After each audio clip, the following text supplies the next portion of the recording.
On this week's episode of the Co-Living Code Show, we bring on Ian Lau. He is the executive director of Commontown, which was originally created as an in-house venture of a Korean construction company at the start of 2017 in Seoul. And currently the footprint they have is around 400 beds in Seoul, Korea.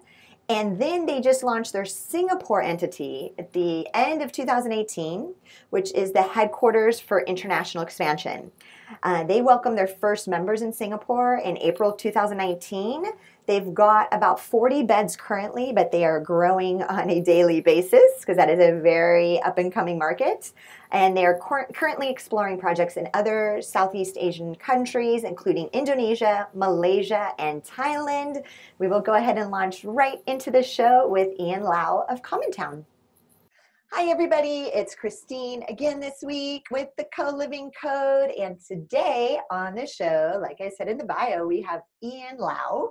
He is the executive director of Commontown. And they actually started in South Korea. And now they just recently branched over to Singapore. And this is actually the first interview we've had, but so we'll learn a lot more about the housing market over in Southeast Asia, specifically Singapore. So Ian, I would love, thanks for coming on this week. And please take us to the beginning. I know you launched 2017, right? In South Korea, right? Right. Thanks, Christine. Thanks for having me.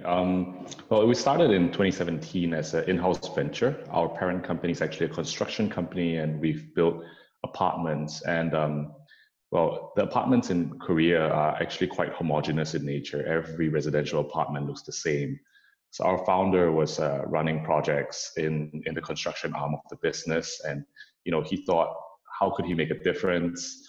He's really into the sharing economy, wants to make a difference in the way people live. And so he launched our business as an in-house venture in early 2017. At the onset of 2018, we took in some external funding and we spun off and became Commontown.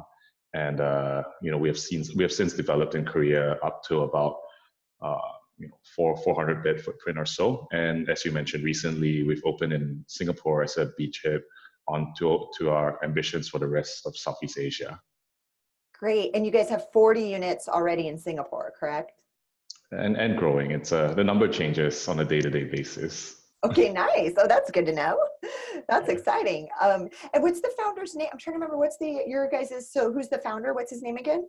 Our founder is named Raymond Lee. That's his English name. Perfect. Okay, great. So then you guys, in construction, spun this off. And yeah, when you talk about what he wants to do with housing, what's unique, I love your guys' motto and kind of your ethos of better together. And, I'll read this quote too that I found online, beyond just a living space, we evolve with the needs of our community. So can you give some examples of how you guys best do that? Well, so I think there's certain common refrain throughout co-living, which is that the needs of people today are not really met by existing housing. So for instance, traditional housing is built for multifamily units, right? So you have your grandparents, your parents, your children, multi-bedroom, large spaces. However, the macro trend, as we all know, people are increasingly marrying later, not having kids, and increasingly are very, very mobile. So we get also all sorts of people, especially those working in tech, but not necessarily tech, of course, who move around a lot. So they need different type of housing, they need flexibility, and they need company, they need friendship. And so I think co-living steps in to fill that gap, right? Any industry, any business, you need to fill a need, and that's what co-living does.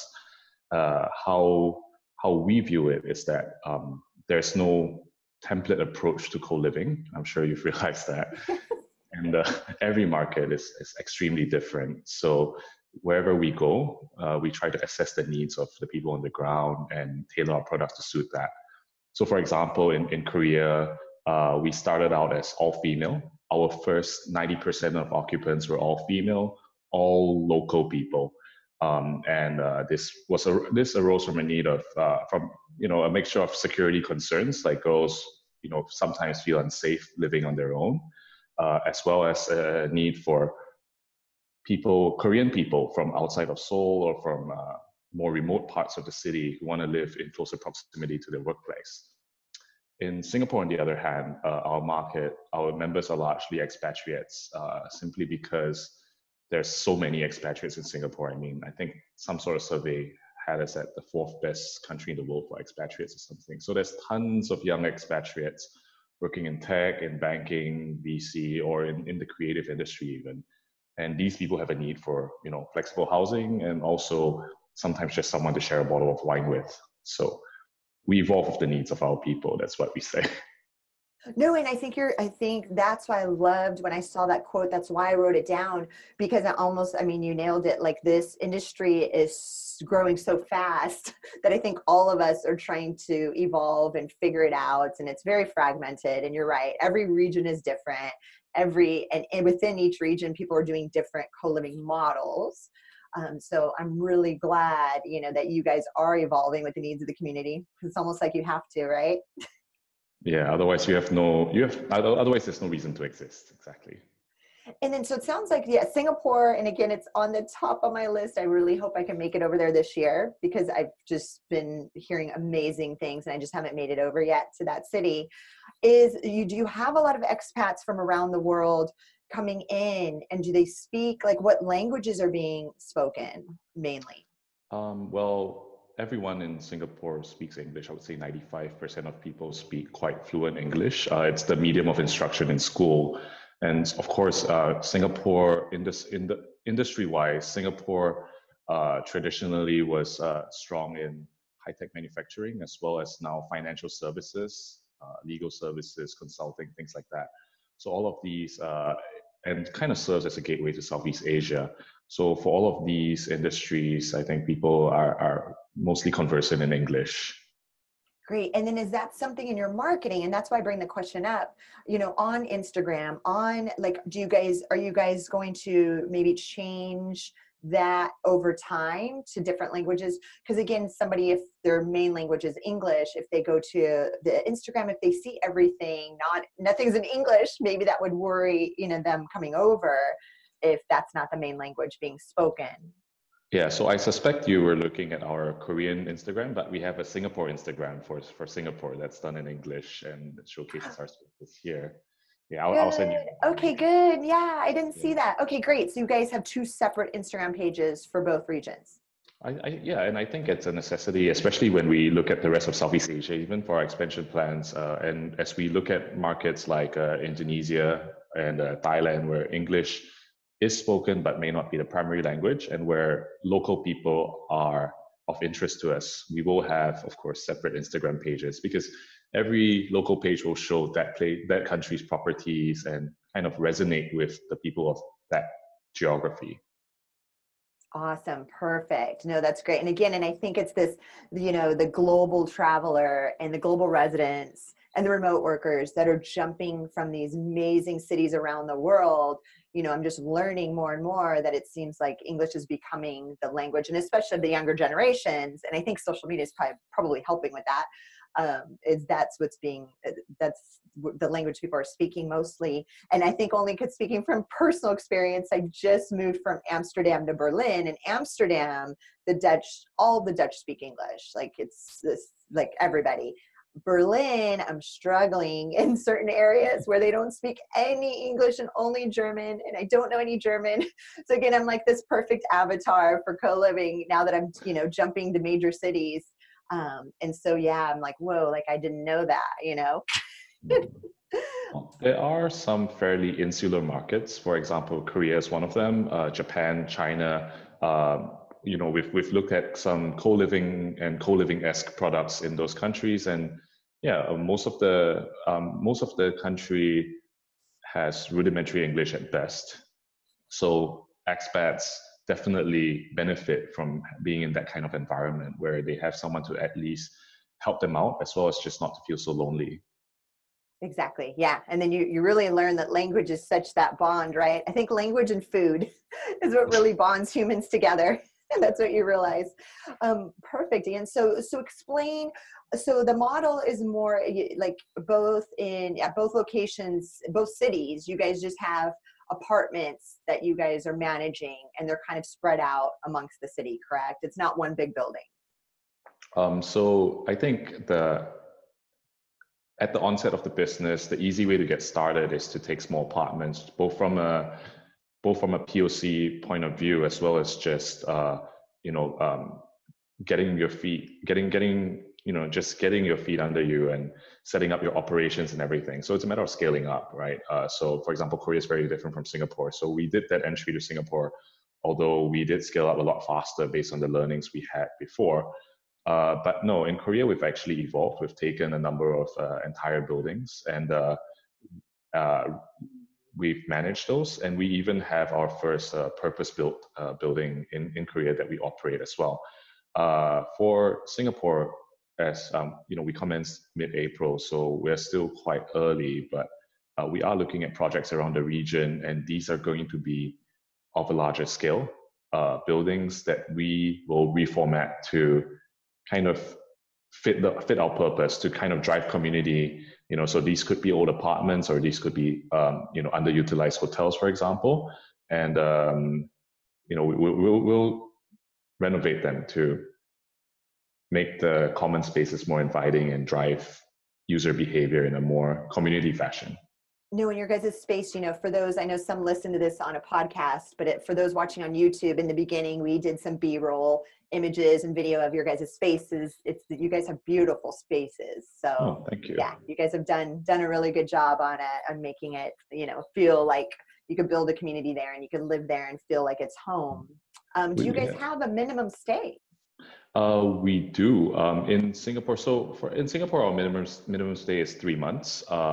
This is actually a legal requirement because the government here. So for example, Airbnb in Singapore, it's almost non-existent. It's very, very difficult to do because of regulations around short stays.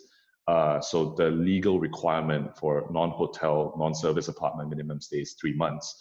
But we don't have a problem with that. And in fact, in Korea, we do a minimum 6 months, simply because I don't think it's possible to build community on people flitting in and out on a 7-day, 8-day basis. So yes, we do have quite a long minimum stay. Oh, so 6 month minimum stay at both in Singapore and Korea? Singapore, we do 3 months. 3 months. Okay, got it. Okay. And then for Commontown, what other cities are you guys looking at branching over to? Well, what I can say is we are immediately looking at the primary, the tier 2 cities in Southeast Asia. Well, tier 1, Bangkok, Jakarta, Kuala Lumpur. These are in Thailand, Indonesia, Malaysia, respectively, simply because the conditions in these cities quite closely reflect ideal conditions for co-living, in that I think in the co-living industry in the West is a lot more developed than it is in Asia. And most of the successful co-living businesses have critical mass of local people, meaning like Americans who move to San Francisco to live in co-living. You don't get like Singaporeans living in co-living so much in America. And it's the same for these cities that I mentioned, because a lot of local expatriates exist there. People move from other cities in Malaysia, like Penang. They move to Kuala Lumpur because that's the main urban hub of the country. And we would like to, be able to provide a living solution for these people, because they're often lost. It's expensive. Some people commute like 1.5 hours each way to work. So that's 3 hours a day. I know some people do that, intentionally live in the suburbs, but no, I commute like 15 minutes to work each way. So yeah, we would like to try to help alleviate some of the problems that these people face. And do you personally live at any of the buildings? I personally do not. Some of my colleagues do. We do have colleagues living in there. But because in Singapore right now, our footprint is so small, I wouldn't want to take up any of the precious space. Yeah, you said you were like filling them as you guys are taking more space. Yeah, we are. Yeah, that's a very high demand city. I've actually heard that. So that's a good place for you guys to be, right? And then, so right now, what's the demographic split? You said you guys started the original concept with, all women living together. What's the percentage of men versus females living? I think in Korea, it started to become a bit more co-ed. I think we're like maybe 80% female, 20% male. We started maybe 95% local, 5% foreign. Now it's kind of starting to approach the same numbers as well. So in Korea, that's that. In Singapore, we're quite well split down the middle. It's about 50-50. And we have people from all over the place. We have people from, the States, Italy, Guatemala, everywhere. So it's a real melting pot here. So it's totally different demographic. And then are most of these people self-employed, or are a lot of them there? Because I know that doesn't Google have headquarters, and Amazon, like, are they coming in for like corporate positions? Well, we do have a bunch of Googlers. Actually, most people are employed by a corporate or a financial institution of some sort. But it's a good point you make, because I think it takes a person of a certain background and stripe to really want to enjoy the sharing economy as part of the daily life.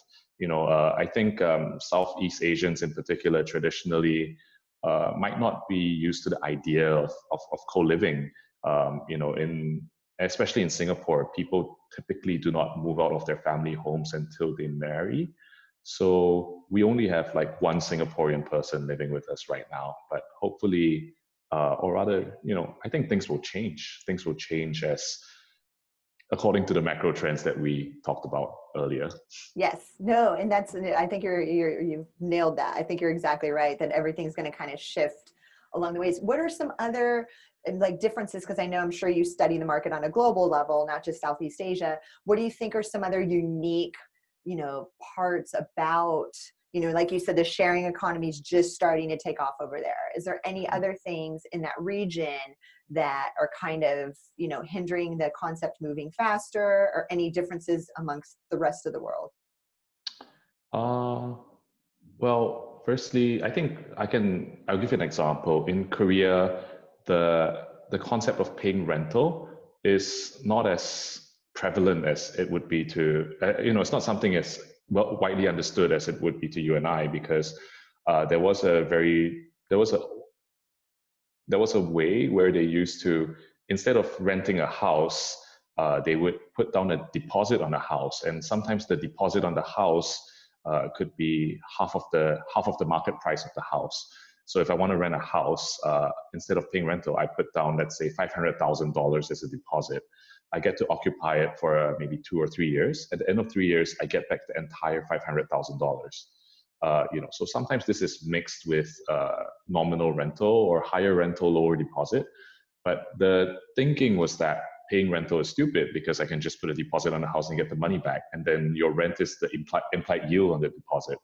So for us then to come in with a co-living model where you pay monthly, right? It took some educating, it took some explanation, but people are starting to get used to it. So there are certain unique things about it.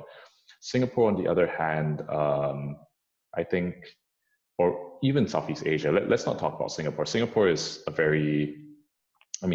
a very modern city, but yeah. when you go into, for example, Kuala Lumpur or Jakarta, you have very, very low cost rental options, as well as very, very large apartments available for prices that are, below what any co-living operation would charge.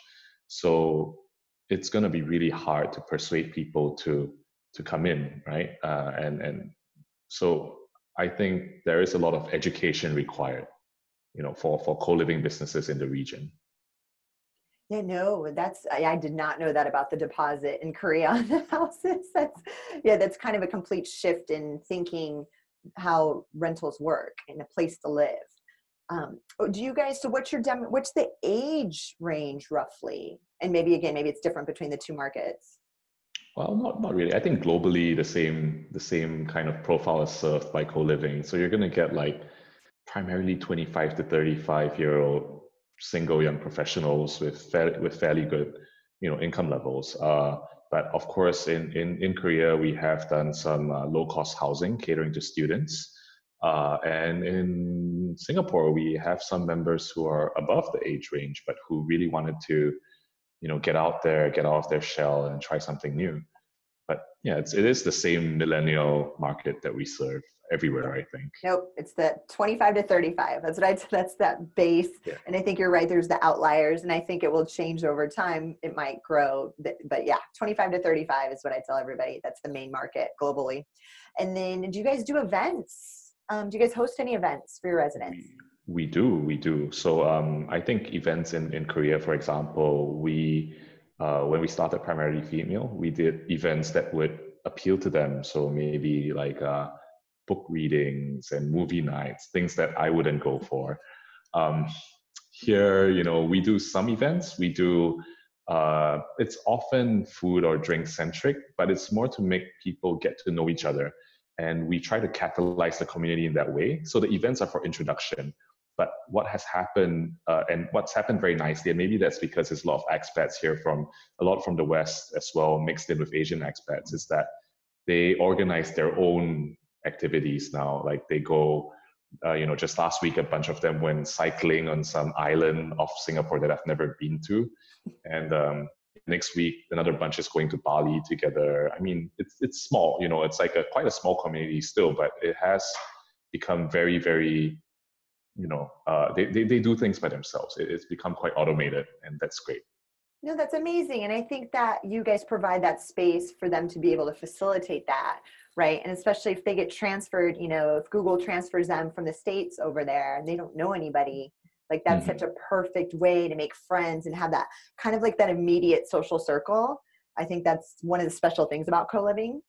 Yes, it is. And then, Ian, so my last question that I ask everybody is, where do you see the future of co-living going? Wow.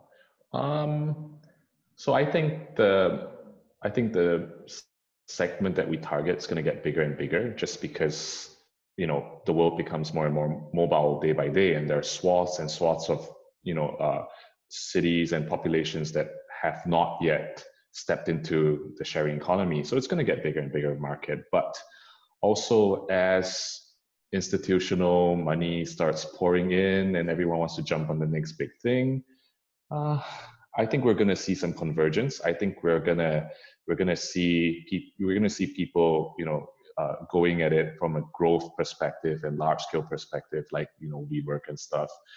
I'm not sure how I feel about that, because I think the magic in co-living is how the product serves the people, and every set of people is different, and and how we can bring a real personal touch and change people's lives, because living is not the same as working. Living is everything other than work, right? So I'm not sure how I feel about that, but I hope that at least for Commontown we can stay true to what we believe in. Nice. Well, that is a perfect way to end this interview. Ian, thank you so much again for your time this week. Really appreciate it.